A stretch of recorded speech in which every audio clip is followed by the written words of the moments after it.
আমরা চাই আমাদের বাংলাদেশ মাদক মুক্ত, আল্লাহ কবুল করুন, চিল্লা বলুন আমিন। আমরা চাই আমাদের বাংলাদেশ যৌতুক মুক্ত, আল্লাহ কবুল করুন, চিল্লা বলুন আমিন।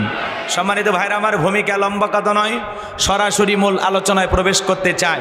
তারপরে দু একটি কথা না বললে নয়। আজ থেকে কয়েক মাস আগে আমরা যখন কোরআনের মাহফিলে কথা বলার জন্য যাইতাম, যেখানে আমাদের খাবারের আয়োজন থাকতো, বসার ব্যবস্থা থাকতো, এখানে কিছু বুদ্ধিজীবীদের আগমন ঘটতো। এরা দিত আমাদেরকে প্রথম সবক, হুজুর এটা বলা যাবে না, ওইটা বলা যাবে না, এইটা বলবেন ওইটা বলবেন না। এখনকার ওই বুদ্ধিজীবীরা আছে ভাই। এরপরে যখন মাহফিলের মঞ্চে চলে আসতাম, আবারও দ্বিতীয় দফায় কিছু বুদ্ধিজীবীদের আগমন ঘটতো। এরা দিত দ্বিতীয় সবক, হুজুর হ্যাঁ এই এলাকায় মোটামুটি আমরাই সব, আমরাই ওয়াজ যা করবেন করবেন, খবরদার নেত্রীর বিরুদ্ধে যেন কোনো কথা না হয়। এখন কি আর তারা আছে ভাই? টর্চ লাইট মেরে চেহারা খুঁজে পাওয়া যাচ্ছে না, কথা বলেন ঠিক কিনা? এই জন্য মনে রাখবেন, জুলুম কখনো চিরস্থায়ী হতে পারে না। জালেমদের শেষ পরিণতি হলো পরাজয়, আর মাজলুমদের শেষ পরিণতি হলো বিজয়। ইন্নাল্লাহা লা ইয়াহদিল কওমাজ জালিমিন। যারা জালেম, আল্লাহ তাদেরকে পছন্দ করে না, জালেমদেরকে আল্লাহ ভালোবাসে না। আল্লাহর সাহায্য মাজলুমদের সাথে আছে, জালেমদের সাথে আল্লাহর সাহায্য নেই, কথা বলে ঠিক না? এই জন্য মনে রাখবেন, জুলুম করে কেউ চিরস্থায়ী ক্ষমতার চেয়ারে টিকে থাকতে পারে? এই পৃথিবীর জমিনে যারাই জুলুম করবে, আজ হোক কাল হোক, অবশ্যই তারা পরাজয় বরণ করবে, তারাই পরাজিত হবে। আর শেষ বিজয়ের হাসি মাজলুমেরাই হাসবে ইনশাআল্লাহ। তো অনেক মাহফিলে গেলে বলে, হুজুর ওয়াজ যা করবেন করবেন, খবরদার রাজনীতির কোনো কথা বলবেন না। আচ্ছা বলেন তো বাজান, আমার বাড়ি কোন জেলা? গাইবান্ধা। আমি আসছি আপনাদের এলাকায়, যদি আমি বগুড়ায় থাকি, তো যদি রাজনীতি করা লাগে আমার নিজের এলাকায় করতে হবে, কথা বলেন ঠিক কিনা? এখন আমি যদি গাইবান্ধা থেকে এসে উপশহরে রাজনীতি করি, আগামী নির্বাচনে এলাকার মহিলা কাউন্সিলর পদেও যদি দাঁড়ায়, ভোট পাওয়ার সম্ভাবনা আছে, সেই যোগ্যতা আমার আছে, তাহলে আমি কেন এখানে রাজনীতি করব? যদি করাই লাগে আমার নিজের এলাকায় করতে হবে, কথা বলেন ঠিক কিনা? এই জন্য আপনার টেনশন মুক্ত থাকবেন। আমি বাংলাদেশের রাজনীতি কোনো দলের বক্তা না, আমি রাজনীতি কোনো বক্তব্য দেব না, কারণ এ দেশে দলের অভাব নাই, কথা বলেন। এখানেই বসে আছে বিএনপি, আওয়ামী লীগ, জাতীয় পার্টি, জামাত ইসলাম, জাসদ, বাসদ, চরমানা, আরশদ, দেওয়ানবাগী, ফুরফুরা, হাটহাজারে ওলামা নিয়ে জামাত, পাবলিক, ওলামা লীগ, গণ অধিকার পরিষদ, সিভিল সোসাইটি, 4 দল, 14 দল, 8 দল, 19 দল, 20 দল, বিএনএফ, বাংলাদেশ কংগ্রেস যে পর্যন্তই থাক, বাংলাদেশে দলের অভাব নাই। আবার এই ছোট ছোট বাচ্চারা একটা দল গঠন করছে, এনসিপি, কথাকে বোঝেন নাই? তো এই দেশে এত দলীয় লোক, যেখানে আমি কি বোকা দলীয় আলোচনা করব? এই দিক থেকে যদি একটা দলের লোক গুতা মারে, ওই দিক থেকে আর একটা দলের লোক থানায় টেলিফোন করে, আমি হুজুরের অবস্থা ভালো না খারাপ? অতএব আজকের মাহফিলে বাংলাদেশের রাজনীতি নিয়ে কোনো আলোচনা করা হবে না। বলেন, বাংলাদেশের রাজনীতি নিয়ে কোনো আলোচনা করা হবে না। তবে হ্যাঁ, আমি গোলাম রব্বানী যদি কোনো রাজনৈতিক বক্তব্য দেই, এই পৃথিবীর শ্রেষ্ঠ রাজনীতিবিদ, শ্রেষ্ঠ রাষ্ট্রনায়ক, শ্রেষ্ঠ রাষ্ট্রপতি, শ্রেষ্ঠ সেনাপতি, শ্রেষ্ঠ বৈজ্ঞানিক, শ্রেষ্ঠ দার্শনিক, শ্রেষ্ঠ বাবা, শ্রেষ্ঠ নানা, শ্রেষ্ঠ আদর্শ, শ্রেষ্ঠ মহামানব রহমাতুল আলামিনের মদিনার আদর্শের রাজনীতির কথা বলবো। আমি যদি কোনো রাজনৈতিক বক্তব্য দেই, খলিফাতুল মুসলিমিন, আমিরুল মুমিনিন হযরত ওমর ফারুকের আদর্শের রাজনীতির কথা বলবো। যে ওমর ফারুক আল্লাহর জমিন, আল্লাহর দ্বীনকে প্রতিষ্ঠিত করার জন্য নিজের কলিজার টুকরা ছেলেকে পর্যন্ত ছাড় দেয় নাই, কথা বলেন ঠিক কিনা? সেই মদিনাওয়ালার আদর্শের রাজনীতির কথা শোনার পরে আপনার যেন আবার চুলকানি আরম্ভ না হয়, কারণ কোরআন হাদিসের হক কথা সবার পেটে হজম হয়। ছোট্ট বাচ্চা অসুস্থ, ডাক্তারের কাছ থেকে বাবা কিছু ঔষধ নিয়ে এসে খাইতে দিয়েছে, ছোট্ট বাচ্চা ঔষধ খায় না, সব ফেলাইয়া দেয়, কারণ ঔষধগুলো ছিল তিতা। আপনাদের এলাকার বাচ্চারা তিতা ঔষধ খায় না। পরের দিন সকালবেলা আবার চলে গেছে, ডাক্তার সাহেব গতকালকে ট্যাবলেট দিয়েছিলেন তিতা, আমি ছেলের পিতা, ছেলেরে কোন কায়দায় ঔষধ খাওয়াবো, উপায় খুঁজে পাইতেছি না। তখন বলতেছে, ভাই ছেলে যেহেতু ঔষধ খাইতে চায় না, তাহলে উপায় একটা আছে। কি? বগুড়ার সবচাইতে ভিআইপি হোটেল এশিয়া, এখান থেকে মিষ্টি কেনেন, মিষ্টি কিনে ওখান থেকে বাড়িতে যায় মিষ্টিটা একটু ফাঁক করবেন, ফাঁক করে ওর ভিতরে ট্যাবলেট ঢুকিয়ে দিবেন, আবার পূর্বের মতো মিষ্টি বানায় ছেলের সামনে খাইতে দিবেন। আশা করা যায় মিষ্টিও খাওয়া হবে, ট্যাবলেটও ভিতরে চলে যাবে, আপনার সন্তানটাও সুস্থতা লাভ করবে। ডাক্তারে এমন কৌশল বাবার কাছে চমৎকার মনে হলো, বাবা তাই আমল করলেন। মিষ্টির ভিতরে ট্যাবলেট ঢুকে দিয়া ছেলের সামনে প্লেটে বা ফ্রিজে খাইতে দিয়েছে। বাজান তুমি মিষ্টিটা খাও, আমি তোমার জন্য এক গ্লাস পানি নিয়ে আসি। এইবার বাবা পানি নিয়ে এসে দেখে প্লেটের মিষ্টি খাওয়া শেষ। মনে মনে কয়েকবার সুবহানাল্লাহ আলহামদুলিল্লাহ পরে জিজ্ঞাসা করে, বাজান মিষ্টি খাইছো? ছেলে উত্তর করে বলে, হ্যাঁ আব্বা মিষ্টি খাইছি ঠিকই, কিন্তু মিষ্টির ভিতরে যে বিসি ছিল ওইটা খাই নাই। আজকে সমাজের অবস্থা তাই বলে হুজুর ওয়াজ করেন, কোনো সমস্যা নাই। আমরা যখন বলি তিবিয়ান আল্লি কুল্লি শাই, মানব জীবন পরিচালনা করার জন্য রান্নাঘর থেকে পার্লামেন্ট পর্যন্ত আমার আল্লাহ রাব্বুল আলামিন বলেন, ইন্নাল্লাহা আশতারা মিনাল মুমিনিনা আনফুসাহুম ওয়া আমওয়ালাহুম বিআন্না লাহুমুল জান্নাহ। সূরা তাওবার 111 নম্বর আয়াতে আল্লাহ রাব্বুল আলামিন জানিয়ে দিলেন, নিশ্চয়ই মুমিন বান্দাদের জান মাল আমি আল্লাহ ক্রয় করে নিয়েছি, বিনিময়ে দেব জান্নাত। বলুন সুবহানাল্লাহ। তাহলে বলেন তো বাজান, আপনার আমার জীবনের মালিক কে? হে বগুড়ার যুবকেরা ভালো করে বলো তো, এই জীবনের মালিক কে? প্রেম করবার প্রেমিকাকে পার্কে নিয়ে যা ডায়লগ দিবা, এ জীবন তোমার তুমি শুধু আমার, ওরে হাইব্রিড যুবক। এই জীবনের মালিক কে? আপনার আমার সম্পদের মালিক কে? আল্লাহর দেয়া জীবন। গেলাম আলহামদুলিল্লাহ। এরপরেও যারা দান করতে চান, কমিটির ভাইয়েরা আছে, ছেলেরা আছে, ওদের মাধ্যমে আপনারা দেবেন। আল্লাহ কবুল করেন, জোরে বলেন আমিন। আমি লম্বা আলোচনা ধরেছি, আপনাদের কাছে একটু সময় চাই, আমাকে একটু সময় দিয়ে সহযোগিতা করবেন। বেশি না, এখনকার মানুষ তো মোবাইল টিপতে টিপতে মোটামুটি 1টা-2টা বেজে ফেলে দেয়, তাই না? বেশি না, 12:30 পর্যন্ত যদি সময় দেন, না হলে 12:15 পর্যন্ত এটুকু সময় আপনারা দিতে রাজি আছেন তো ইনশাল্লাহ? কারা কারা 12:30 পর্যন্ত থাকতে রাজি আছেন? 2 হাত তুলে বলেন ইনশাআল্লাহ। আর একটু জোরে বলেন ইনশাআল্লাহ। আল্লাহ আপনাদের ওয়াদা পালন করা তৌফিক দান করুন, জোরে বলুন আমিন। ওটা ভাষা করবেন না, একটু আমাকে সময় দেবেন। আর যদি ধৈর্য নিয়ে বসতে পারেন আরো সময় বাড়ানো হবে ইনশাআল্লাহ। চলুন ভূমিকা না দিয়ে ডাইরেক্ট আলোচনা। আমি কথা বলবো পবিত্র কোরআনুল কারীমের 41 নম্বর সূরা। কি নাম বলেন তো? কত নাম্বার বললাম? একটু কথা বলা লাগবে। আমি করব ওয়াজ, আপনারা দেবেন আওয়াজ, জবাব দিবেন ঠিক ঠিক, আলোচনা হবে কমপ্লিট। শ্রোতাদের স্পিরিটে বারে বক্তার হিট, আলোচনা হবে জায়গা মতো ফিট। আগে বলতাম কিছু আজ প্যান্ডেলে, কিছু আজ অ্যাঙ্গেলে, এখন আর অ্যাঙ্গেলে না, যা বলবো সব ডাইরেক্ট। অ্যাঙ্গেলে বলার দিন শেষ, ডাইরেক্ট বলার বাংলাদেশ। কথা বলেন ঠিক কি না? সূরাটির নাম হামিম আস-সাজদা। মোট আয়াত আছে 54টি, রুকু আছে 6টি। বিশ্বনবীর মক্কার জিন্দিগিতে আল্লাহ রাব্বুল আলামিন এই সূরাটি নাজিল করেছেন। আমি আপনাদের সামনে 30 নম্বর আয়াতে কারিমা তেলাওয়াত করেছি। আয়াত নাম্বার 30 আলোচনা শোনার পরে আল্লাহ যেন আমাদের সবাইকে পার করে দেন ফুল সিরাতের ব্রিজ, জোরে বলেন আমিন। আয়াতে কারিমা পাইবেন কোথায়? 24 নম্বর পারার 19 নম্বর পৃষ্ঠার 3 নম্বর লাইনে এই আয়াতে কারিমা রয়েছে। বলুন আল্লাহু আকবার। এই কোরআনের কথা শুনতে আপনাদের কোনো আপত্তি নেই? কারা কারা কোরআনের কথা শুনবেন আরেকবার হাত তুলে দেখান তো বাজান। লিল্লাহি তাকবীর। হাত নামা। এই কোরআনের মধ্যে কোনো মিথ্যা আছে? কোনো ভুল আছে? কোনো ধোঁকা আছে? থাকবে কি করে? কিতাবটি নাজিল করেছেন কে? সে আল্লাহ রাব্বুল আলামিন বলেন, যালিকাল কিতাবু লা রাইবা ফি। আল্লাহ রাব্বুল আলামিন বলেন, এটি এমন একটি কিতাব যেই কিতাবের মধ্যে কোনো সন্দেহ নাই, কোনো সংশয় নাই, কোনো মিথ্যা নাই, কোনো ধোঁকা নাই। There is no doubt. বলুন আল্লাহু আকবার। হুদাল্লিল মুত্তাকিন, মুত্তাকি বান্দাদের জন্য গাইডলাইন হিসাবে, পথ প্রদর্শক হিসাবে আসমান থেকে কিতাবটি নাজিল করেছেন কে? সেই কিতাবের আলোচনা শুনলে লাভ না লস? লাভটা কি আমার আল্লাহ জানায় দিলেন, ওয়া ইযা কুরিয়াল কুরআনু ফাসতামিউ লাহু ওয়া আনসিতু লাআল্লাকুম তুরহামুন। সূরা আরাফ আয়াত নাম্বার 204। আমার আল্লাহ রাব্বুল আলামিন জানিয়ে দিলেন, তোমাদের সামনে যখন কোরআন পাঠ করা হয়, কোরআনের আলোচনা করা হয়, চুপ করে কান লাগিয়ে মনোযোগ সহকারে কোরআনের কথাগুলো শ্রবণ করো। যারা চুপচাপ কোরআনুল কারীমের কথাগুলো শ্রবণ করবে, আমার আল্লাহ রাব্বুল আলামিন আসমান থেকে তাদের উপরে আল্লাহর রহমত বৃষ্টির মতো নাজিল করবেন। বলুন সুবহানাল্লাহ। তাহলে বলেন তো বাজান, কোরআনের কথাগুলো শুনলে লাভ না ক্ষতি? ওয়াযাক্কির ফাইন্নায যিকরা তানফাউল মুমিনিন, সূরা জারিয়ার 55 নম্বর আয়াত। আল্লাহ তাআলা জানিয়ে দিলেন, যারা আমার মুমিন বান্দা তাদের সামনে যখন কোরআন দিয়ে ওয়াজ করা হবে, কোরআন থেকে উপদেশ দেওয়া হবে, এই কথাগুলো শোনার পরে আমার মুমিন বান্দাদের উপকারে আসবে। বলুন সুবহানাল্লাহ। তাহলে কোরআনের কথাগুলো শুনবো আমরা মনোযোগ দিয়ে। এই যে ভাই, এই যে চাচা, ওটা ভাষা করা যাবে না তো, খুব লাগছে। ঠিক আছে, এমনিতেই সংখ্যা কম, যদি ওটা ভাষা করেন আমার একটু কষ্ট হবে। একটু বিনয়ের সহিত অনুরোধের ভাষায় বলবো 12:30 পর্যন্ত থাকবেন, তারপরে যদি ভালো না লাগে উঠে যাবে।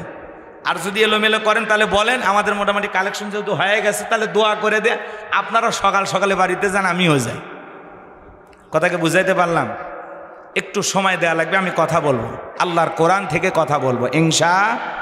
জবান ছেড়ে সবাই একটু মোহাব্বতে আমার সঙ্গে তেলাওয়াত করুন। আউযু বিল্লাহি মিনাশ শাইতানির রাজীম, বিসমিল্লাহির রাহমানির রহিম।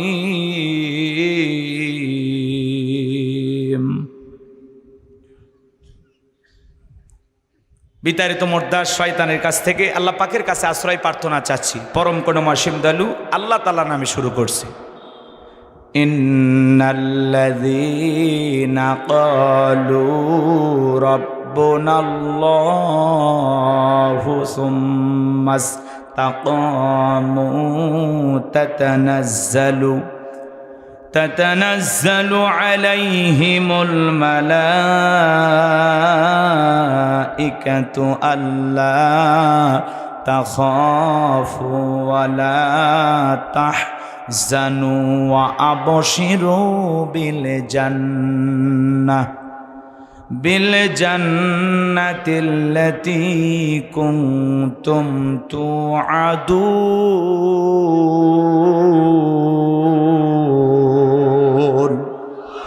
আরেকটু জোরে বলুন আল্লাহু আকবার।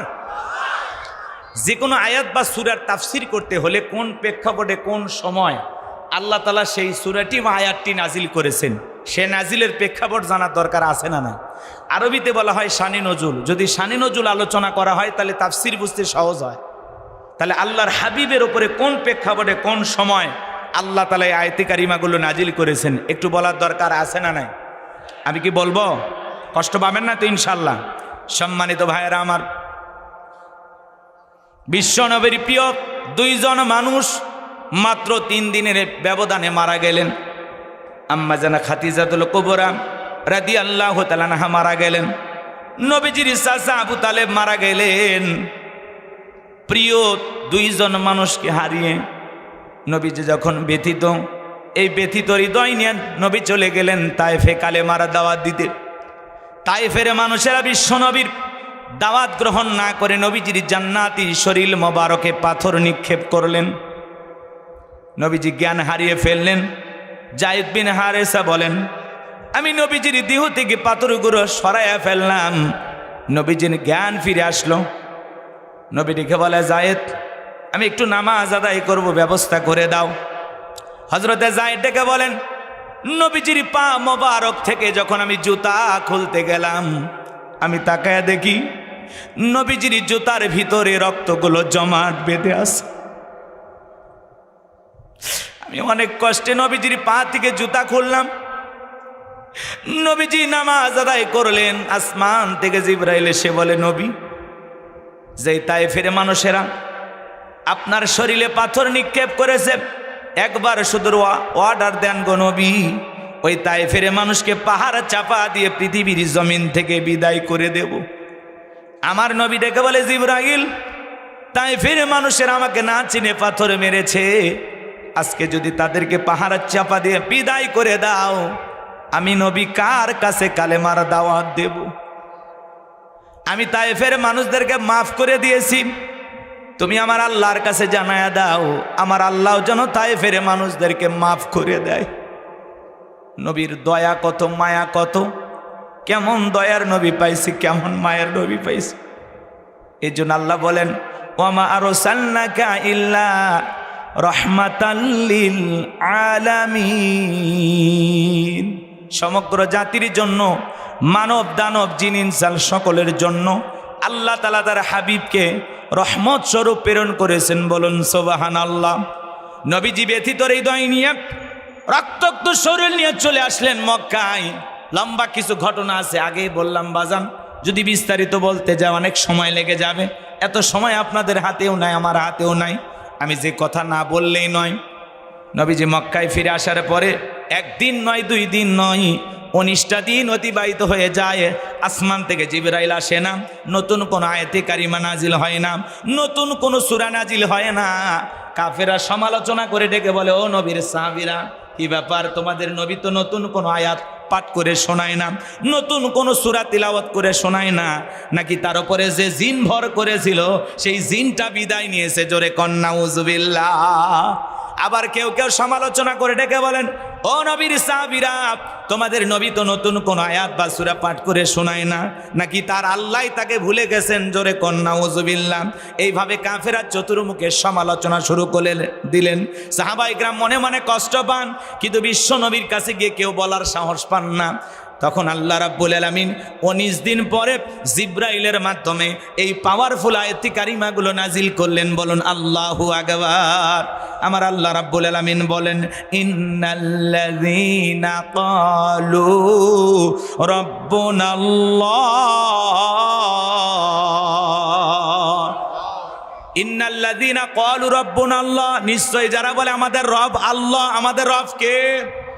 সুম্মাস্তাকামু, এই কথার উপরে যারা ইস্তেকামাত থাকে, অবিচল অটল থাকে, তাতানাজ্জালু আলাইহিমুল মালাইকা, আসমান থেকে তাদের উপরে ফেরেশতা নাজিল হয়। ফেরেশতা নাজিল হয় 3 সময়। জোরে বলেন কয় সময়? ফেরেশতা নাজিল হয়ে আপনাকে কি বলবে জানেন? আল্লাহ তাআলা সেই কথা জানিয়ে দিলেন। ফেরেশতা এসে বলবে, আল্লাহ তাখাফু, ভয় পেও না, ওয়ালা তাহজানু, চিন্তা করো না, ওয়া আবশিরু বিল জান্নাতিল্লাতী কুনতুম তুআদুন, যেই জান্নাতের প্রতিশ্রুতি, যে জান্নাতের ওয়াদা তোমাদেরকে দেওয়া হয়েছে, সেই জান্নাত পেয়ে তোমরা আনন্দিত হও, সেই জান্নাত তোমরা গ্রহণ করো। বলুন আল্লাহু আকবার। এটা হলো আয়াতের সরল অনুবাদ। কষ্ট হচ্ছে আপনাদের? এইবার চলেন আমরা বিস্তারিত আলোচনায় যাই। কষ্ট হবে? একটু সহযোগিতা করবেন। আল্লাহ তাআলা কি বলেন? ইন্নাল্লাযীনা ক্বালু রাব্বুনাল্লাহ, নিশ্চয়ই যারা বলে আমাদের রব আল্লাহ। আমাদের রব কে? আমরা রবের গোলাম। এই কথার উপরে যারা সুম্মাস্তাকামু, ইস্তেকামাত থাকবে, অবিচল অটল থাকবে। আপনাদের এলাকায় গাছ আছে, গাছ আছে না? এই যে গাছের নিচে তো বসে আছেন, অনেক সময় দেখবেন বাজান গো আমার, রাস্তার ধার দিয়ে গাছ লাগানো থাকে, বাগানে গাছ লাগানো থাকে। যখন ঝড় তুফান আসে, আইলা, নার্গিস, হুদহুদ, শনি, মির্জাও, মিথিলি, নানান ধরনের ঘূর্ণিঝড় যখন আসে, দেখবেন গাছগুলো ভেঙে তছনছ হয়ে রাস্তার উপরে পড়ে থাকে, ডালপালাগুলো ভেঙে যায়, গাছের গোড়া উল্টো দিকে হয়ে কি বলেন পড়ে থাকে। এরকম অবস্থা থাকে কিনা? এরপরেও দেখবেন কিছু গাছ মজবুতভাবে শিকড় নিয়ে দাঁড়িয়ে থাকে। এর নাম হলো ইস্তেকামাত থাকা। কথাকে বুঝাইতে পারলাম? রাগ করতেছেন আপনারা? সুম্মাস্তাকাম মানে ইস্তেকামাত থাকা, দৃঢ় থাকা, মজবুত থাকা। আপনি যখন বলবেন আল্লাহ আমার রব, আমি রবের গোলাম, এই কথার উপরে টিকে থাকতে হলে আপনার উপরে মামলা আসবে, হামলা আসবে, নির্যাতন আসবে, জেল জুলুম আসবে, আপনাকে ফাঁসির দড়িতেও ঝুলাইতে পারে। হাজারো নির্যাতন জুলুম সহ্য করে আপনাকে একটা কথাই বলতে হবে, আমি রবের গোলাম, আমার রব আল্লাহ, আমি আল্লাহ ছাড়া দুনিয়ার কারো কাছে মাথা নত করব না, করব না, করব না। এই ওয়াদা আপনাকে দিতে হবে। আপনি কি মনে করেন জান্নাত চাইলেন আর পাইলেন? জান্নাত মামুর বাড়ির ডাল, গেলে এক ডাবু খাইতে দেবে? জান্নাতে যেতে হলে আপনাকে পরীক্ষা দিয়ে উত্তীর্ণ হয়ে জান্নাতে যেতে হবে। সূরা আনকাবুতে আল্লাহ কি বলেছেন? মানুষেরা কি মনে করেছে ঈমান এনেছে কথা বললেই ছেড়ে দেওয়া হবে, তাদেরকে পরীক্ষা করা হবে না। আপনি যদি নিজেকে ঈমানদার দাবি করেন, আপনি যদি বলেন আমার রব আল্লাহ, এই কথার উপরে টিকে থাকতে গেলে বাতিল শক্তির হাজারো আক্রমণ আসবে, হাজারো আঘাত আসবে, হাজারো নির্যাতন আসবে, সব কিছু সহ্য করেই আপনাকে টিকে থাকা লাগবে। এর আগে দেখেন না ইসলামপন্থীদের ঘর ছাড়া বাড়ি ছাড়া করেছিল, ইমাম মুয়াজ্জিম শান্তিতে ঘুমাইতে পারে নাই, দাড়ি টুপিওয়ালাদেরকে টার্গেট করে করে জঙ্গির তকমা লাগাইয়া মিথ্যা মামলা হামলা দিয়ে জেলখানায় বন্দি করেছিল। কথা বলে ডেকেরা দেখেন নাই? এতে পাশে বিএনপির ভাইয়েরা আছেন, ওনারাও তো ঘুমাইতে পারে না ভোটের সময়। আহারে যখন ওই বানোয়াট মিথ্যা ভিত্তিহীন নির্বাচন আসতো, কিসের নির্বাচন, ওরা তো আগে থেকেই জিতে বসে আছে, কুত্তা পর্যন্ত ভোট দিবে যায় না। হ্যাঁ, এরপরে মানুষদেরকে ঘুমাই দেয় না, পাট খেতে ধান খেতে বাঁধ ছাড়ে। কত মানুষ মাহফিলে গেলে হাত ধরে কেঁদেছে আর বলেছে, হুজুর আমি কিন্তু অমুক জায়গার বিএনপির এই জামাতের এই। আহারে কি কষ্টে ছিল ওই মানুষগুলো। কথা বলেন না কেন? আল্লাহ সুদিন ফিরাইছে, কিন্তু মাথায় রাখা লাগবে ওরা জুলুম করেছিল, আল্লাহ ওদেরকে পরাজিত করেছে। আমরা যেন আবার জালেমের ভূমিকা পালন না করি, এটা মাথায় রাখা লাগবে। কথা বলে ঠিক না? যারা অপরাধ করেছে তারা শাস্তি পাবে। সময় একটু দেন, আমি বলবো। যেহেতু বগুড়ার কথা বলতে কি ভয় আছে, অন্য জেলা হলে ভিন্ন কথা। আমি বগুড়ায় যখন ওয়াজ করি মনে করি আমি নিজের এলাকায় ওয়াজ করতেছি, ভয়ই করি না। হক কথা বলা লাগবে বাজান, একটু বাস্তবতার আলোকে এদিক সেদিক একটু হালকা নাড়া দেব, মনে কিছু নেবেন না। কথা কি বুঝতে পেরেছেন? কারণ 16 বছরের কাজ আদায় করা লাগবে, মনের মধ্যে অনেক ক্ষোভ জমে আছে। কষ্ট হচ্ছে আপনাদের? একটা তাকবীর দেন, লিল্লাহে তাকবীর। তাহলে আল্লাহর পথে চলতে হলে, রবের পথে চলতে হলে আপনার উপরে নানান ধরনের বাধা আসবে। হতাশাগ্রস্ত হওয়া, ভেঙে পড়া। এই পৃথিবীর জমিনে অনেক নবী রাসূলকে অনেকভাবে পরীক্ষা দেওয়া লাগছে। এই পৃথিবীর অনেক উম্মতকে ওই জালেমেরা, বেঈমানেরা শুধুমাত্র আল্লাহ রাব্বুল আলামিনের গোলামি করার অপরাধে, আল্লাহকে রব বলে স্বীকার করার কারণে করাত দিয়ে চিরে দুখণ্ডিত করেছে, লোহার চিরুনি দিয়ে দেহ থেকে গোশতগুলো আশ্রয় আশ্রয় নিয়েছে। এত কষ্ট নির্যাতন জুলুম তাদের উপরে করা হয়েছে, এরপরে তারা ইসলাম থেকে 1 ইঞ্চি সরে যায় না। কথা বলে ঠিক কিনা? আমরাও সরে যাব না ইনশাআল্লাহ। সম্মানিত ভাইয়েরা আমার, দিল দিয়ে কথাগুলো বোঝার চেষ্টা করবেন। আল্লাহ রাব্বুল আলামিন বলেন, ইন্নাল্লাযীনা ক্বালু রাব্বুনাল্লাহ, নিশ্চয়ই যারা বলে আমাদের রব আল্লাহ। আমাদের রব কে? ও বগুড়া উপশহরের মুসলমান ভাইয়েরা, ডান হাতটা তুলে শাহাদাত আঙ্গুলে দ্বারা ইশারা করে চিৎকার মেরে ডেকে বলেন তো আমাদের রব কে? আরেকটু ভালোবেসে ডাক দেন, আরেকটু মোহাব্বত নিয়ে বলেন আল্লাহ, আরেকটু জোরে বলেন আল্লাহ আল্লাহ। হাত নামান। এই যে আল্লাহ আল্লাহ বলে ডাক দিলাম, আমাদের আল্লাহ খুশি না বেজার? দুনিয়াতে যদি বাবাকে ডাক দেন, বাবা বাবা বাবা, বাবা রাগান্বিত হয়ে বলে তো বাবা বাবা করিস কেন, তোর কি মরণের বিগের উঠছে?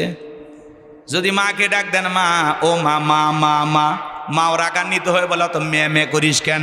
বিয়ে দিলে 2 বাচ্চার বাবা হয়ে যাবি, তাও মেয়ে মেয়ে ছাড়লি না। যদি ভাইকে ডাক দেন, লেটন ভাই, শাহাদত ভাই, রুবেল ভাই, মুকুল ভাই, তখন বলে অত ভাই ভাই করিস কেন, তুলে আসার মারবো। কথা কন নাকি আপনারা? এলে কিন্তু উদাহরণ দিচ্ছি, আবার রাগ করেন না আপনারা কেউ। ভাইকে ভাই বলে ডাকলে ভাই রাগান্বিত হয়, মাকে মা অতিরিক্ত মা মা বলে ডাক দিলে মাও রাগান্বিত হয়, বাবাকে অতিরিক্ত বাবা বাবা বলে ডাকলে বাবাও রাগান্বিত হয়। কিন্তু এমন এক স্রষ্টা, এমন এক সৃষ্টিকর্তা, এমন এক আল্লাহ পেয়েছি, কোটি কোটি বার ডাক দিলেও বিরক্ত হন না যিনি, তিনি কে? যত ডাকবেন বেশি তত আল্লাহর প্রিয় হতে পারবেন, যত বেশি ডাকবেন আল্লাহ তত আপনার উপরে খুশি হবে। কথা কি বোঝা যায়? তাহলে বলেন আমাদের রব কে? এরপরে যারা জবান বন্ধ করছে ওরা কপাল পোড়া ছাড়া কিছুই নয়।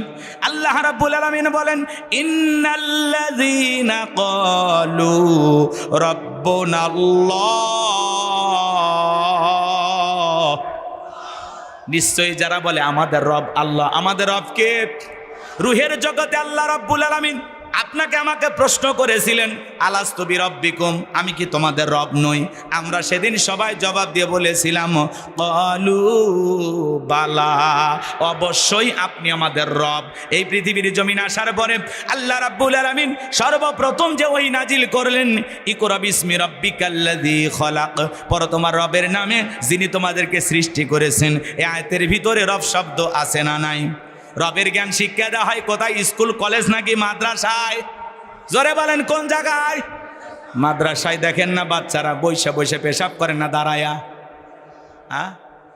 আর কত ছেলে কলেজ ইউনিভার্সিটিতে পড়াশোনা করে, পালসার গাড়ি নিয়ে ঘোরাফেরা করে, রাস্তার মধ্যে পেশাব লাগলে ব্রেক করে, সেন্টার টান দিয়ে কুকুরের মতো দাঁড়িয়ে থেকে পেশাব করে, বসেও না। কথা বলেন আছে না নাই? আর মাদ্রাসার 7-8 বছরের বাচ্চাগুলো কি সুন্দর বৈশা পেশাব করে, ঢেলেগুলো ব্যবহার করে, পেশাব করে, ফানি নাই, টিস্যু নাই, কি নম্র ভদ্র। বাড়িতে যায় মাকে সালাম দেয়, বাবাকে সালাম দেয়, আত্মীয় স্বজন দেখলে সালাম দেয়, ব্যবহার দেখে কলিজাটা ঠান্ডা হয়ে যায়। কথা বলেন ঠিক কিনা? আর কত ছেলে স্কুল কলেজে পড়াশোনা করে, আরে বাড়িতে যায় মা বাবাকে সালাম দেওয়া তো দূরের কথা, মাঝে মাঝে শোনা যায় বিশ্ববিদ্যালয়গুলোতে শিক্ষককে ধরে ছাত্ররা পিটাইতেছে। কথা বলেন ঠিক কিনা? আর মাদ্রাসার দিকে তাকায় দেখেন, মারা তো দূরের কথা, ওস্তাদের পায়ে ওজুর পানি ঢেলে দেয়। কথা বলেন ঠিক কিনা? এজন্য সন্তানকে মানুষের মতো মানুষ বানাইতে হলে মাদ্রাসায় পড়ানো ছাড়া বিকল্প কোনো রাস্তা খোলা নাই। কথা বলেন ঠিক কিনা? আমাদের সন্তানদেরকে দিন শিখাইতে হবে। আগে মাদ্রাসায় পড়ান, কোরআন হাদিসের জ্ঞান দিয়ে অন্তরটা আলোকিত করে দেন, একটা পরিষ্কার মানুষ বানায়া দেন, এরপরে ডাক্তার বানান, ইঞ্জিনিয়ার বানান, যা খুশি বানান, ডাক্তার বানান, ইঞ্জিনিয়ার বানান, নেতা বানান, যা খুশি বানান, কোন সমস্যা নাই। ও যে জায়গায় যাবে ভালো কাজ করবে। কথা কি বুঝাইতে পারলাম না? রাগ করতেছেন আপনারা আমার ভাইয়েরা? তাহলে ছোটবেলায় সন্তানদেরকে মাদ্রাসায় পড়াবো কাকুলো কিলবিল করতেছে, আর কি দুর্গন্ধ কল্পনা করা যায়। এ দেহে কত সাবান, কত মেডিসিন, একটু কাদা লাগলি কত, সেই দেহটা কবরে 7-8 দিন পরে পেটটা ফুটবলের মতো বড় হবে, ফেটে যাবে, নাক মুখ দিয়ে পোকাগুলো কিলবিল করে ঢুকবে, মাথার চুলগুলো খসে পড়ে। একবার কল্পনা করেন তো, 2টা মিনিট চিন্তা করেন, আমার যদি এই পরিণতি হয় কি হবে? 17 দিনে পেট ফেটে শেষ, পোকার খাদ্য হবে, 60 দিন পরে গোশ থাকবে না, কঙ্কাল পরে রবে, 90 দিনে হাড়গুলি সব আলাদা হয়ে রয় কবর। জায়গা ভালো নয় কবর, জায়গা ভালো নয়, আমল দিয়ে কবর গৃহ সাজিয়ে নিতে হয়। জোরে বলেন মারহাবা। অনেক কষ্ট হবে বাজান, আমি কষ্ট দিতে চাচ্ছিলাম না, আমি যে কথা বলতে চাচ্ছিলাম, ওই কবরে যখন আপনাকে আমাকে রাখা হবে বাজান, ওই কবর হলো প্রত্যেকটা মানুষের প্রথম ঘাঁটি। নবীর প্রিয় সাহাবী হযরত ওসমান কবর দিকে অঝরে চোখের পানি ছেড়ে দিয়া কান্না করতেন। মাঝে মাঝে অজ্ঞান হয়ে কবরস্থানের পাশে হযরত ওসমান শুয়ে পড়ে থাকতেন। একদিন হযরত ওসমানকে জিজ্ঞাসা করা হলো, ও নবীর সাহাবী ওসমান, কেন আপনি কবর দিকে অঝরে কান্নাকাটি করেন, কারণটা কি? হযরত ওসমান ডেকে বলেন, প্রত্যেকটা মানুষের প্রথম মঞ্জিল, প্রথম স্টেশন হলো কবর। এই কবরের ভিতরে 3টা প্রশ্ন করা হবে, যে সঠিক উত্তর দিতে পারবে তার মিজান ফুলসিরাতে কোনো টেনশন নাই, যে উত্তর দিতে পারবে না তার কিন্তু বাঁচার কোনো উপায় নাই। ওই কবরের ভিতরে আপনাকে আমাকে 3টা প্রশ্ন করা হবে। 1 নাম্বার প্রশ্ন হলো মার রব্বুকা, তোমার রবকে, রব সম্পর্কে প্রশ্ন করা হবে বাজান। এই দুনিয়ার জমিনে যারা রবের গোলামি করেছে, এক আল্লাহর ইবাদত করেছে, আল্লাহর বিধান মোতাবেক চলেছে, যারা আল্লাহর গোলামি করেছে, আল্লাহকে রব হিসাবে দুনিয়ার জমিনে চলেছে, যারা রবের বিধান মোতাবেক চলেছে, যারা আমলের মাধ্যমে খাঁটি মুমিন মুত্তাকি হয়েছে, খাঁটি মুসলমান হয়েছে, আল্লাহর নেককার বান্দাদের তালিকায় যারা নিজের নামটা লেখায় নিতে পারছে, ওরা যখন কবরে যাবে, তাদেরকে যখন প্রশ্ন করা হবে মার রব্বুকা, তোমার রবকে, এই প্রশ্নের মধ্যেও রব শব্দ আছে না নাই? জীবনের পরতে পরতে সব জায়গায় রব। কবরে ঢোকা মাত্রই আপনাকে আমাকে প্রশ্ন করা হবে মার রব্বুকা, তোমার রবকে। জীবনে চাকরি করলেন না, বসের কথা মানলেন না, বেতন আশা করেন? কথা কয় না ভাই, বলেন পাওয়া যাবে? রবকে দুনিয়ায়, রবকে চিনেছিলেন? চেনেন নাই। তো আল্লাহর সে সমস্ত নেককার ইমানদার আল্লাহর প্রিয় যারা রবের বিধান মোতাবেক চলেছে, তাদেরকে যখন প্রশ্ন করা হবে মার রব্বুকা, তারা জবাব দিয়ে বলবে রব্বি আল্লাহ, রব্বি আল্লাহ, আমার রব আমার আল্লাহ। আল্লাহু আকবার বলেন। আমার ভাইয়েরা, আল্লাহর নেককার বান্দারা সুন্দর করে জবাব দিতে পারবে। জবাব দেওয়ার পরে জানেন কেমনে ঘুমাবে? একটা দুলামিয়া নতুন বিয়ে করে বাসর ঘরে যেমনে ঘুমায়, আল্লাহর সেই নেককার ইমানদার বান্দারা কবরে তেমনি ভাবে ঘুমাবে। কবর আর ছোট থাকবে না, কবর প্রশস্ত হয়ে যাবে, ফুলের বাগান হয়ে যাবে, আরামদায়ক বিছানার মতো হয়ে যাবে। এই ঘুম ভাঙবে সেই দিন, ইসরাফিলের ফুৎকার দেবে যেই দিন। আল্লাহু আকবার বলেন। এমন একটা ঘুম যেন আমরা কবরে পারতে পারি, আল্লাহ তৌফিক দান করেন। এটা জোরে বলেন আমিন। আমার ভাইয়েরা, কিন্তু যারা গুনাহগার নাফরমান আল্লাহর অবাধ্য গোলাম, যারা বলেছে খাও দাও ফুর্তি করো, দুনিয়াটা মস্ত বড়, যারা শয়তানের ওয়াসওয়াসায় পড়ে মিসগাইড হয়েছিল, ভুল পথে পরিচালিত হয়েছিল, তাদেরকে যখন প্রশ্ন করা হবে মার রব্বুকা, তারা জবাব দিতে পারবে না, তারা জবাব দিতে পারবে না, ফেল ফেল করে তাকিয়ে থাকবে। এই জন্য বাজান গো আমার, আমি লম্বা করতে চাচ্ছি না, কষ্টও দিতে চাচ্ছি না। কবরের 1 নাম্বার প্রশ্ন রব। যারা নেক আমল করে আল্লাহর প্রিয় গোলাম হয়ে দুনিয়ার জমিনে আল্লাহর বিধান মোতাবেক চলবে, 5 ওয়াক্ত সালাত আদায় করবে, কোরআন সুন্নাতে যারা জীবন সাজাবে, তারা কবরে যায় ভালো থাকবে।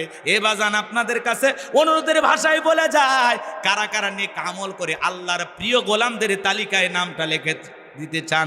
আজ থেকে কারা কারা নেক আমল করতে চান? 2টা হাত তুলে আল্লাহকে দেখান। আল্লাহ আমাদের সবাইকে নেক আমলকারী বান্দাদের তালিকায় কবুল করেন। একটু জোরে বলেন আমিন। আজ থেকে 5 ওয়াক্ত নামাজ আদায় করব তো ইনশাআল্লাহ, করব তো ইনশাআল্লাহ, করব তো ইনশাআল্লাহ। হাত নামান আমার ভাইয়েরা। তাহলে কবরে 1 নাম্বার প্রশ্ন, মার রব্বুকা, তোমার রব কে? ভালো করে বুঝবেন। অনেকে মন খারাপ করতেছেন, রবের তাফসির যদি আমি করি বাজান 3-4 ঘন্টা চলে যাবে, কিন্তু অনেকে তাফসির তো বোঝে না, শুনতেও চায় না। চলুন এই আলোচনার প্রেক্ষাপটে আমি একটা ছোট্ট ঘটনা আপনাদেরকে শোনাই। কষ্ট হচ্ছে আপনাদের? ইন্নাল্লাযীনা ক্বালু রাব্বুনা আল্লাহ, নিশ্চয়ই যারা বলে আমাদের রব আল্লাহ, আমাদের রব কে? কিন্তু এই পৃথিবীর জমিনে কাউকে যদি আল্লাহ 0 থেকে হিরো বানায়, সামান্য ক্ষমতার চেয়ারে বসায়, ওই মানুষগুলো ক্ষমতার চেয়ারে বসে বলে আনা রব্বুকুমুল আলা, আমি বড় প্রভু, আমি বড় খোদা। জোরে কর নাউযুবিল্লাহ। এই পৃথিবীর জমিনে নিজেকে রব বলে দাবি করেছিল একজন জালেম শাসক, এর নাম হলো ফিরাউন। কি নাম? বাল্যকালের নাম ছিল বলখিয়া বলা হয়, কিপ্তিদের তরফ থেকে নাম ছিল রামশিস, এর নাম ছিল কাবুস। মিশরের বাদশা হওয়ার পরে উপাধি নাম হলো ফেরাউন। এ ছিল একটা ভবঘুরে যুবক। ভবঘুরে যুবক মানে বোঝেন না, যারা এলাকায় কোনো কাজকর্ম নাই, মদ গাজাইয়া বা ফেন্সিডিল খায়া গাছত ধাক্কা মেরে কয় ভাইজান সাইড দেন। বউ যদি দরজা খোলে মুখের বাপ তুমি ঢোলকা, কয় মা তুই বুঝবো না, আজ একটু বেশি পরিমাণে মাল খাসি। এরকম নেশাখোর সমাজে আছে না? না। সন্ধ্যা হলেই ঘরের দরজা বন্ধ করে জিকির করে ইয়াবা ইয়াবা ইয়াবা। মা বাবা চিন্তা করে বাবা এটা কিসের ট্যাবলেট, জ্বর সেদ্ধি, গলা ব্যথা। কয় কিচ্ছু বোঝার দরকার নাই, টাকা দে নইলে তোর মাথা ফাটাবো। এরকম সন্তান আছে না নাই? বলেন তো বাজান, নিশা দ্রব্য পান করা জায়েজ না হারাম? একটু জোরে বলেন, জায়েজ না হারাম? যারা মদ পান করবে এরা জান্নাতে প্রবেশ করতে পারবে। ভালো হয়ে যান। এগুলো সাইফাই খেয়ে লাভ আছে? ইয়াবা ফেন্সিডিল গাঁজা মদ খেয়ে লাভ আছে? ওই টাকা জমাও, জমায়া প্রত্যেকটা মাসে বউকে একটা নতুন করে 3 পিস কিনে দাও। জীবনে কিছু না পাও, অন্তত 12টা বাসরাত পাইবা। কথা কোন ঠিক কিনা? এই টাকাগুলো জমাও। যারা নিশাদ্রব্য পান করে, যারা মাদক সেবী, এদেরকে সমাজের মানুষ ভালো চোখে দেখে না, মানুষ টোকায় মনে করে। কথা বলে না, মানুষকে নিশা করে, হুজুর নিশা খো। কথা কন, মায়ের গহনা চুরি করেও নিশা কিনে খায়। কথা বলেন, কথা বলেন। তবে বগুড়া শহরের ছেলেবেলে অবশ্য ভালো, এরা এই ধরনের কাজ করে না, এরা খুবই ভালো। রাগ করতেছেন নাকি আপনারা? এ যুবক, মাদককে না বলুন। মাদককে, মাদক দ্রব্য পান করা যাবে? জায়েজ না হারাম? জায়েজ না হারাম? তা বলে টাকা দিয়ে কিনে খাওয়া লাগবে, কি দরকার? আল্লাহ হেদায়েত দান করেন। এটা জোরে বলেন আমিন। একটু অপেক্ষা করেন, 15-20 মিনিট সামনে গেলে আলোচনা মজা পাবেন ইনশাল্লাহ। যুবক যারা আছো নিরাশ হয়ে না, তোমরা যুবক, আমিও যুবক, তোমাদের মনের দুঃখটাকে আমি বুঝি। একটু অপেক্ষা করো, তোমাদের জন্য স্পেশাল কিছু আলোচনা মাথার মেমোরিতে সেভ করা আছে, সময় মতো ডাউনলোড দিয়ে শোনায় দিই। মা বোন যারা আছেন, মা একটু অপেক্ষা করেন, আপনাদের জন্য কিছু স্পেশাল আলোচনা হবে ইনশাআল্লাহ। একটু অপেক্ষা করেন। সম্মানিত ভাইয়েরা আমার, এ ছিল ভবঘুরে যুবক, এলাকায় কোনো কাজকর্ম পাইল না। বাল্যকালের বন্ধু হামানকে নিয়ে মিশরে চলে গেল। মিশরে যাওয়ার পরে সর্বপ্রথম হলো তরমুজের ক্ষেতের লেবার। কিছুদিন লেবারি করার পরে চিন্তা করে এইভাবে দিনকাল আর কতদিন যাবে, একটা ঘোষণা পাইলো মিশরের সরকারি গোরস্থানের দারোয়ান লাগবে। হাজার হাজার মানুষ ইন্টারভিউ দেওয়ার জন্য লাইনের মধ্যে দাঁড়ায় গেছে। ওই কাবুস নামের ফিরাউনও লাইনে দাঁড়ায় গেছে। একে একে ইন্টারভিউ দিতে দিতে যখন ওই কাবুস নামের ফিরাউনের পালা, এইবার ফিরাউন ডেকে বলে, বাদশাহ আমি যতটুকু জানি মিশরে আপনার চাইতে ভালো মানুষ আর কেউ নাই। আমি আপনার অনেক প্রশংসা শুনেছি, ভিন দেশ থেকে বুক ভরা আশা নিয়ে আপনার দেশে এসেছি। দয়া করে যদি চাকরিটা দেন সারা জীবন আপনার প্রতি কৃতজ্ঞ থাকবো। এমনভাবে কথাগুলো উপস্থাপন করলেন, বাদশার মায়া লেগে গেল। ডেকে বলে, ইন্টারভিউ বন্ধ করো। এই কাবুস নামের ফিরাউনকেই মিশরের দারোয়ানের চাকরিটা দেওয়া হলো। এইবার মিশরের সরকারি গোরস্থানের দারোয়ান হয়ে গেল। চিন্তা করে বাদশাহ প্রতি মাসে বেতন দিবে, ঠিক আছে, এই বেতন দিয়ে চলবে না, আমার সাইট ইনকাম করা দরকার। এইবার যারা গোরস্থানে লাশ দাফন করতে আসে ওদেরকে ডেকে বলে, একটা করে দিরহাম আমাকে দেওয়া লাগবে, না হলে আমি লাশ দাফন করতে দেব না। জনগণ টেনশনে পড়ে গেল। একটা দিরহামের জন্য বাদশার দরবারে বিচারে সালিশ নিয়ে যাব, লাশ পয়সা গুলে শেষ হয়ে যাবে।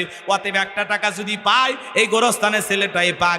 এই কথা ভেবে জনগণ একটা করে দিরহাম দেওয়া শুরু করলো। ও বগুড়াবাসী বলেন তো বাজান, এইটার নাম কি? আরো আসতে কোন শুনতে পারে ফেরাউন। আপনি কি মনে বেঁচে আছেন এখনো? বলতে ভয় পাচ্ছেন কেন? এটার নাম কি? আমাদের দেশে কিন্তু ঘুষ নাই। আছে আছে, এ দেশেও ঘুষ আছে। শোনো এই দেশটার গল্প করি, দেশটা মনে হয় স্বপ্নপুরী। সুদখোর, ঘুষখোর, মদখোর, জুয়াখোর, হে তাই আছে ভুরি ভুরি, হে তাই আছে ভুরি ভুরি। এ দেশে অসৎ কামাই কেউ করে না, তবে ঘুষের টাকা পেলে কেউ তো ছাড়ে না। টেবিলের নিচ দিয়ে হাত বাড়িয়ে কালো টাকাটা নেই সারিয়ে, টেবিলের নিচ দিয়ে হাত বাড়িয়ে কালো টাকাটা নেই সারিয়ে। করছে ওরা বড় দেশের চুরি, করছে ওরা বড় দেশের চুরি। শোনো এই দেশটার গল্প করি। একটা ছেলের চাকরির জন্য 10 লাখ, 15 লাখ, 20 লাখ টাকা ঘুষ দেওয়া লাগে। ওপরালা, ওপরালা বলতে কি ফেরেশতা এসে নিয়ে যা? এদেশের চেয়ার টেবিল পর্যন্ত ঘুষ খায়। কথা বলেন, ঘুষ নিবের যা তখন এরকম হাতায় কিছু খুঁজে পায় না, এক প্যাকেট সিগারেট পেলে যা এটাই চল। সিগারেট পর্যন্ত ঘুষ খায়। কি বলেন, আছে না ভাই? তবে সেটাই কোন বগুড়ার মানুষ এগুলোর সাথে জড়িত নাই। আমি অন্য জেলার কথা বলতেছি। আরে এগুলো ভারতে হয়, এদেশে হয়ই না। রাগ করতেছেন মনে হয় আমার ভাইয়েরা, মন খারাপ করবেন না বাজান। সামনের দিকে যে আমি যে কথা বলতে চাচ্ছিলাম, এইবার একটা করে দিরহাম জনগণ দেওয়া শুরু করলো। আমাদের এদিক খেয়াল করেন, এদিক খেয়াল করেন। আল্লাহ সে সময় একটা মহামারী দিয়েছিল, যেই মহামারীর নাম হলো ডায়রিয়া, কলেরা। আমার রাত্রি অনেক গভীর হয়ে যাবে বাজান, ভণ্ড বীরদের নিয়ে আমি অনেক কষ্ট করেছি। আমার শুধু বিনয়ের শুধু একটাই অনুরোধ, কোনো ভণ্ডদের কাছে আমরা যাব ইনশাআল্লাহ। সম্মানিত ভাইয়েরা আমার, আমি যে কথা বলতে চাচ্ছিলাম বাজান গো আমার, এইবার আল্লাহর পয়গম্বর মুসা আলাইহিস সালাম তার কাছে 2টা মজেজা আছে। কয়টা মজেজা? লাঠি ফেলাইয়া দিলেন, সাপ হয়ে গেল, বিশাল বড় একটা সাপ। এইবার বগলের নিচে থেকে হাত বের করলেন, ধবধবে উজ্জ্বল সাদা চমৎকার আলো দেখালো। এই দৃশ্যগুলো দেখার পরে ফিরাউনের সমস্ত এমপি মন্ত্রী ডেকে বলে, ক্বালাল মালাউ মিন কওমি ফিরআউনা ইন্না হাযা লাসাহিরুন আলীম। ফিরাউনের এমপি মন্ত্রী যারা ছিল, ফিরাউনের পরিষদের লোকেরা ডেকে বলে, শোনো এই ছেলে যে খেলা দেখাইলো, ইন্না হাযা লাসাহিরুন আলীম, এই ছেলেটা হলো মস্ত বড় জাদুকর, একটা দক্ষ জাদুকর, পাকাপোক্ত জাদুকর। নবী দেখায় মজেজা আর ওরা বলে জাদু। কারণ ওই দেশে জাদুর ব্যাপক প্রসার ছিল, জাদুর প্রচলন ছিল। এই জন্য নবীর মজেজাকেও তাদের কাছে জাদুর মতোই মনে হলো। দিল দিয়া কথাগুলো বোঝার চেষ্টা করবেন।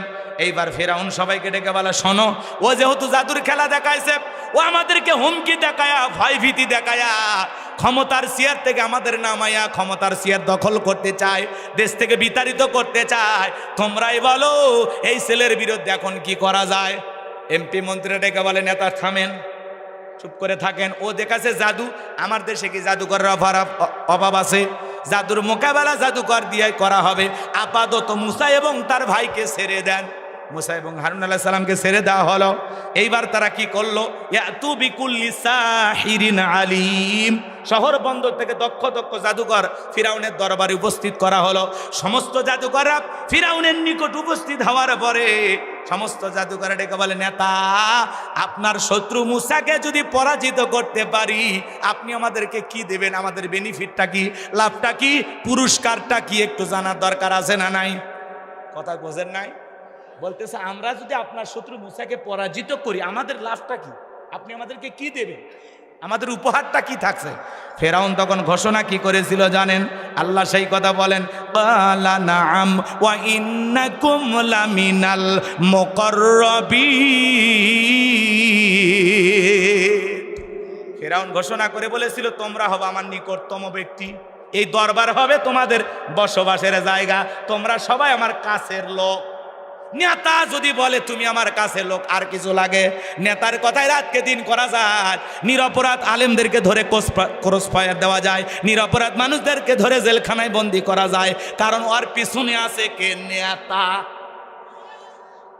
নেতার কথা শুনে তুই যত অন্যায় অপকর্ম হয়, কথা বোঝেন না? এত বড় ফিরাউন কি বলতেছে, খালি মুসাকে পরাজিত করো, আজ থেকে তোমরা এই দরবারে থাকবা। যারা রাস্তাঘাটে জাদুর খেলা দেখায় এরা যদি এক চান্সে বাদশার দরবারে ঢোকে, লাগে কি আর সাথে বড় অফার আছে? খুশি হয়ে গেছে জাদুকররা, দরবারে জায়গা বৃদ্ধি করেন, বাড়িঘর আবার নতুন করে বানান। এইবার একটা সেমিফাইনাল খেলা, এরপরে ফাইনাল। যুবক, ফাইনাল খেলা খেলে দম নাকি বলেন? যুবকেরা খুব খুশি, কয় হুজুর খুব খুশি। আমরা কি জন্য খুশি নিজেরাও জানি না নাকি? এদিকে আমার দিকে তাকাও, আমার ভাইয়েরা মন খারাপ করবেন না। যে কথা বলতে চাচ্ছিলাম, এইবার হাজার হাজার মানুষ চতুর্দিক দিয়ে অবস্থান নিয়েছে জাদুর খেলা দেখার জন্য। ফিরাউনের দরবারে জাদুর খেলা হবে বাজান গো আমার। এইবার মুসা এবং হারুন আলাইহিস সালামকে উপস্থিত করা হয়েছে। সমস্ত জাদুকররা প্রস্তুতি গ্রহণ করে রেখে বলে, ও নবী মুসা, জাদুর তন্ত্র মন্ত্র বান আগে কে নিক্ষেপ করবে? আমরাই জাদু নিক্ষেপ করব নাকি তোমরা আগে নিক্ষেপ করবা? মুসা আলাইহিস সালাম ডেকে বলে, ওস্তাদের মাস শেষ রাতে আগে তোমরাই জাদুর বান নিক্ষেপ করো। এইবার সমস্ত জাদুকররা জাদুর তন্ত্র মন্ত্র নিক্ষেপ করতে লাগলো। কেউ বাঘ বানায়, কেউ ভাল্লুক বানায়, কেউ রশি বানায়, কেউ আগুন বানায়, এমনকি মানুষের চোখে মুখে পর্যন্ত তারা জাদুর বান নিক্ষেপ করতে লাগলো। জাদুর বান নিক্ষেপ করতে করতে ওদের সমস্ত চালান পাতি শেষ। আর যে জাদু খেলা দেখাবি আর একটাও জানে না, সব কৌশল শেষ। এইবার বলতেছে, মুসা আর তো চালানে মাল নাই, তুমি তোমার খেলা দেখাও। আল্লাহ রাব্বুল আলামিন সেই কথা জানিয়ে দিলেন, ওয়া আওহাইনা ইলা মুসা আন আলকি আসাকা ফাইদা হিয়া তালকাফু মা ইয়াফিকুন। আল্লাহ তাআলা ওহীর মাধ্যমে জানায় দিলেন, ও নবী মুসা, তোমার হাতের লাঠিটা শুধুমাত্র ছেড়ে দাও। পয়গম্বর আল্লাহর আদেশ পায় লাঠিটা ছেড়ে দিলেন, হয়ে গেল বিশাল বড় সাপ। এত বড় সাপ ওই জামানার কোনো মানুষ এত বড় সাপ কখনো দেখে নাই। যেই সাপের ঠোঁটটা নিচুতে, ওপরের ঠোঁটটা 80 ফিট উঁচুতে, এক নিঃশ্বাসে সমস্ত জাদুর বানগুলো খাওয়ার পরে ডেকে বলে, ফিরাউন রে, আরো কি জাদু আছে? এই দৃশ্য দেখার পরে ফিরাউনের পেছনে রাস্তা দিয়ে গরম হাওয়া বের হয়ে গেছে। আর সমস্ত জাদুকররা বুঝতে পেরেছে নবী মুসা যেইটা দেখাইলো এটা জাদু না, এটা জাদুর দাদু। মার হাবা ক। ডাক্তার চেনে, অ্যাডভোকেট সাহেব আর একটা অ্যাডভোকেটকে চেনে, নেতা চেনে, বক্তা চেনে, হুজুর চেনে, শিক্ষক চেনে, স্বর্ণকারকে চেনে, ব্যবসায়ীকে চেনে, যাই যে কাজের কাজী। একজন আর একজনকে দেখে বলে, ও আমিও যা, তুমিও তাই। জাদুকররা বুঝতে পেরেছে নবী মুসা যেইটা দেখাইলো এটা জাদু করে রে, জাদু নয়, এটা জাদুর দাদু। এইবার তারা কি বুঝতে পেরেছে জানেন? যেটা মুসা আলাইহিস সালামের শক্তি নয়, এটা কার শক্তি? আর একটু জোরে বলেন। এই জন্য তারা কি করলো? ওয়া উলকিয়াস সাহারাতু সাজিদিন, সিজদায় মাথা নত করলেন, ঘোষণা করলেন, ক্বালু আমান্না বিরাব্বিল আলামিন রব্বি মুসা ওয়া হারুন। আল্লাহু আকবার। জাদুকরে ডেকে বলে আমরা ঈমান আনলাম বিশ্বের রবের প্রতি, যিনি মুসা এবং হারুনের রব, বলেন আল্লাহু আকবার। সমস্ত জাদুকরে যখন কালেমা পড়ে ঈমান আনল, এইবার ফিরাউন ডেকে বলে আমার অনুমতি ছাড়াই তোমরা ঈমান গ্রহণ করলা, তোমাদের সাহস তো কম নয়। বাজান গো, আমার দিল দিয়ে কথাগুলো বোঝার চেষ্টা করবেন। সমস্ত জাদুকরকে এইবার ফিরাউন হুমকি দিতেছে, জালেমেরা না পারলে কি দেয় হুমকি, দেখে নেওয়া হবে। কথা কয় না কে, খেলা হবে। ওই মাল ডাক দেখার আমার খুব শখ। আছে কোথায় গো, খবরই পাওয়া গেল না এখন পর্যন্ত। কোন দেশে লুকে আছে খবরই পাওয়া গেল। শরীর চলে না, খালি সব সময় ফাইজদামি করতো আমাদের সাথে। হ্যাঁ কি বলেন? জিয়াউর রহমানের নাম নিতে মানুষ কি বলে? শহীদ প্রেসিডেন্ট জিয়াউর রহমান। ওটা বগুড়ের পোলা, তোর প্রশংসা করা লাগবি না, খবরদার, ভালো হয়ে যা তোরা। আলতু ফালতু নেতা কোথা থেকে আসে? এই যে ভাই আমার বলল সৌদি আরবে উনি নিমের গাছ লাগাইছে, কি কথা সত্য না মিথ্যা? উনি মাত্র কিছু গাছ লাগাইছে, এই গাছের ওসিলা করে ওই মরুভূমিতে এখন হাজার হাজার গাছ শুরু করছে কে? জিয়াউর রহমান। কথা বলে তো উনি ভালো কিছু করছে তো দেশের জন্য, এই জন্য মানুষ বলে না। সেরা গেঞ্জি পরে খাল কাটিছে, ভাঙ্গা সুটকে নিয়ে ঘুরছে। এদেশে মানুষ কথা বলার স্বাধীনতা দিয়ে গণতন্ত্র প্রতিষ্ঠিত করছে। কথা বলে না কেন? তো ওনার জন্য দোয়া থাকবে। আপনারা কারা যে বলেন যে ওর রহমান নাম নিলে উজু করা লাগবে? কি আপনি কোন দেশ থেকে আসছেন? এগুলো কথা বলে একটা নেতার সম্মান বাড়ে না কমে? বলেন ভাই, এরা কি আসলে তাকে ভালোবেসে এগুলো বলতেছে? এই জন্য ওই সমস্ত নেতাদেরকে আমরা বলবো ভালো হয়ে যান, প্রশংসা করলে প্রশংসার মতো করেন। ওনার হাজারো ভালো কাজ আছে, সেগুলো নিয়ে বলেন যে উনি এই কাজগুলো করেছিলেন, আমরাও আগামীতে এই কাজ করতে চাই। আপনি আসে ওটা বক্তব্যের আগা নেয় গোড়া নেয়, কয় এখন থেকে নাম নিলে উজু করা লাগবে। এ কথা কন নাকি আপনারা? কে ভাই এগুলো কি বলা ঠিক? কোনো মতেই ঠিক না। যার নামে বলতেছে ওনারা জীবিত থাকলেও বলতেছে না, এগুলো ফালতু বক্তব্য। কথা কন নাকি আপনারা? কারণ যে যত তেল মারে পাম দেয় তার লক্ষণ খারাপ, কারণ অতি ভক্তি চুরির লক্ষণ। কথা বোঝা যায়? অত বেশি ভক্তি দেখান লাগবে না, চুপচাপ থাকো তোমরা। সময় আসবে মানুষ মানুষের কাজ করবে। কথা কয় না? কথা কয় না? তুমি তোমার দায়িত্ব পালন করো। বঙ্গবন্ধুকে অনেকে একেবারে জাতির পিতে বেঁধে দিছে। কি হলো ভাই? ভাস্কর্য বানাইছে 4,500 কোটি টাকা দিয়ে, কি হয়েছে? মানুষ ওই মাথার উপর চড়ে পেশাব করছে, এতে তার সম্মান বাড়ছে?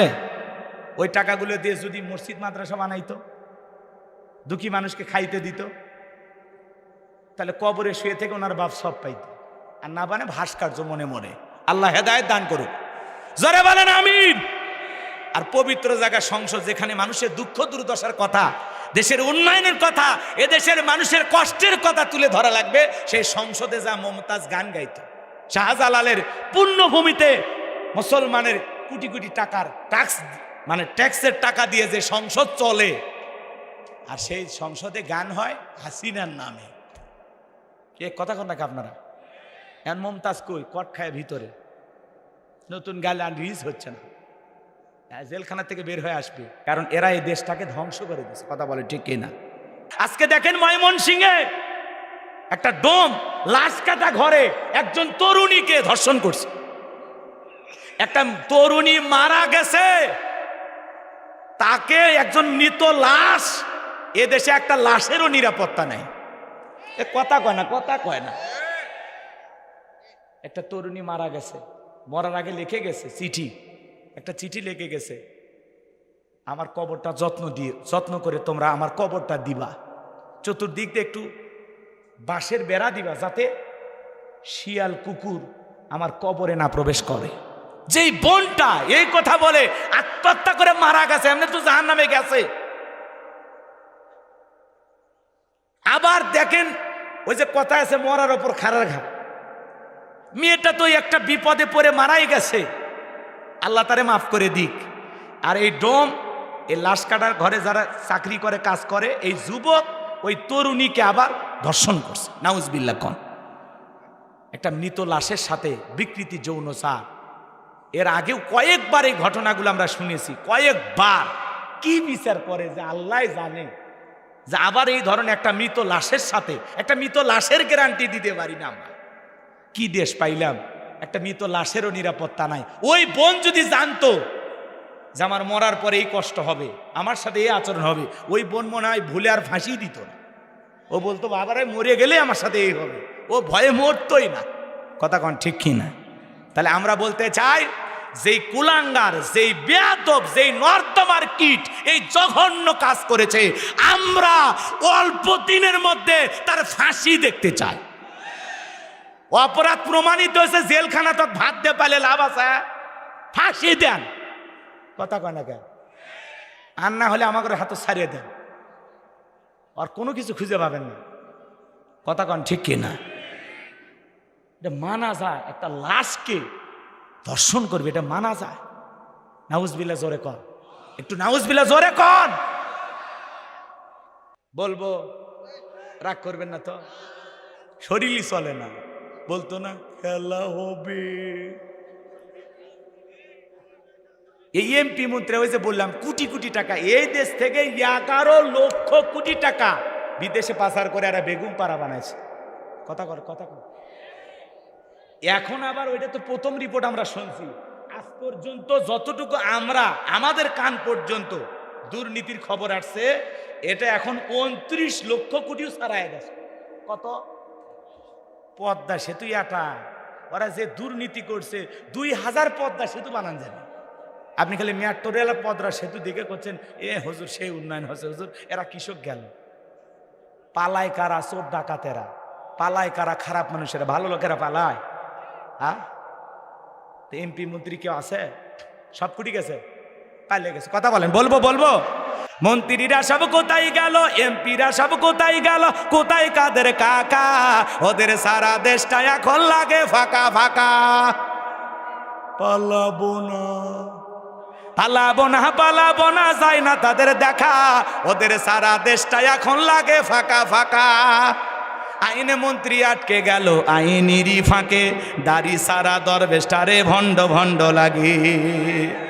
কথা কন, দাড়ি কেটে নৌকে চড়ে পালাছে, ওরা জীবন দিছে তাও নৌকে সারেনি।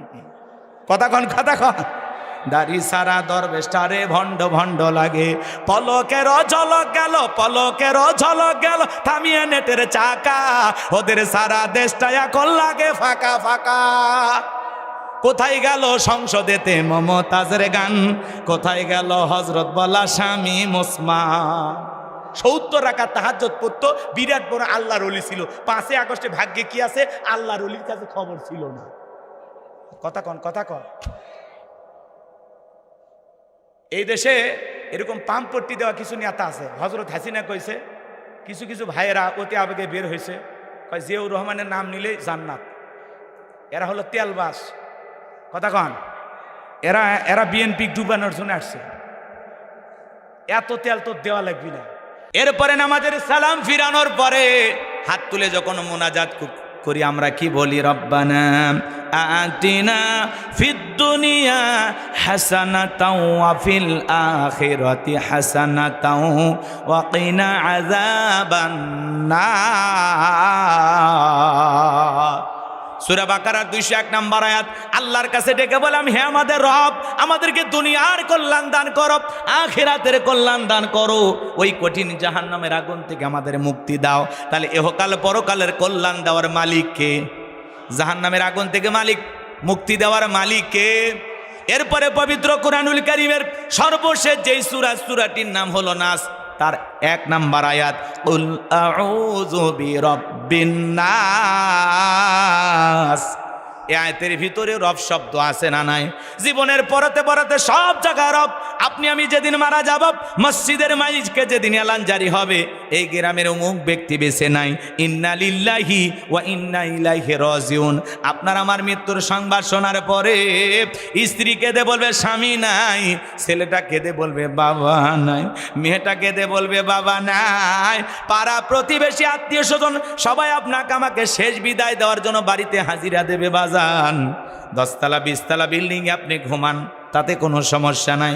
মৃত্যু যখন চলে আসবে, অনেকে ভাবে লিফটের সুইচ মনে